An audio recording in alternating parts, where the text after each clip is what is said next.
রহমানির রহিম। আমার নাম মোসাম্মদ সাবিরা খাতুন আইভি। আমি বন্যা সম্পর্কে একটি কবিতা লিখেছি, যা এখন আমি আপনাদের সামনে উপস্থাপন করব। কবিতার নাম এবারের বন্যা। সাবিরা খাতুন আইভি। বৃষ্টি হচ্ছে ভাই বৃষ্টি, ভরে যাচ্ছে সব নদ নদী। পানির বাঁধ খুলে দিল ভারতের প্রধানমন্ত্রী মোদি। স্রোতে ভেসে যাচ্ছে অনেকেই, মারা যাচ্ছে অনেকজন। মোদি আর হাসিনা কি দিবে তাদের হারিয়ে যাওয়া জীবন? কেউ কেড়ে নিচ্ছে তাদের সকলের ভাত, তারা মিলেছে একসাথে হাতে হাত। মানুষের মুখে হাসি কেড়ে তারা আজ মহা খুশি। আসো একবার দেশে, জনগণ মারবে তোমাদের মুখে ঘুষি। যদি চলে আমাদের ওপর এমন অত্যাচার, আমরা কিন্তু দাঁড়াবো রুখে। তখন কি থাকবে তোমার এই বড় বড় কথা মুখে?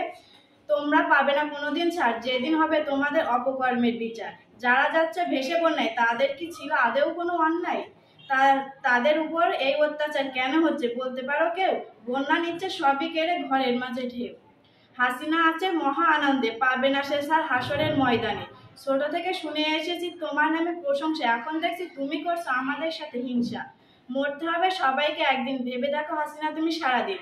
যদি তুমি হতে চাও দিনের আলো, এখনো সময় আছে, তুমি হয়ে যাও ভালো। আসসালামু আলাইকুম।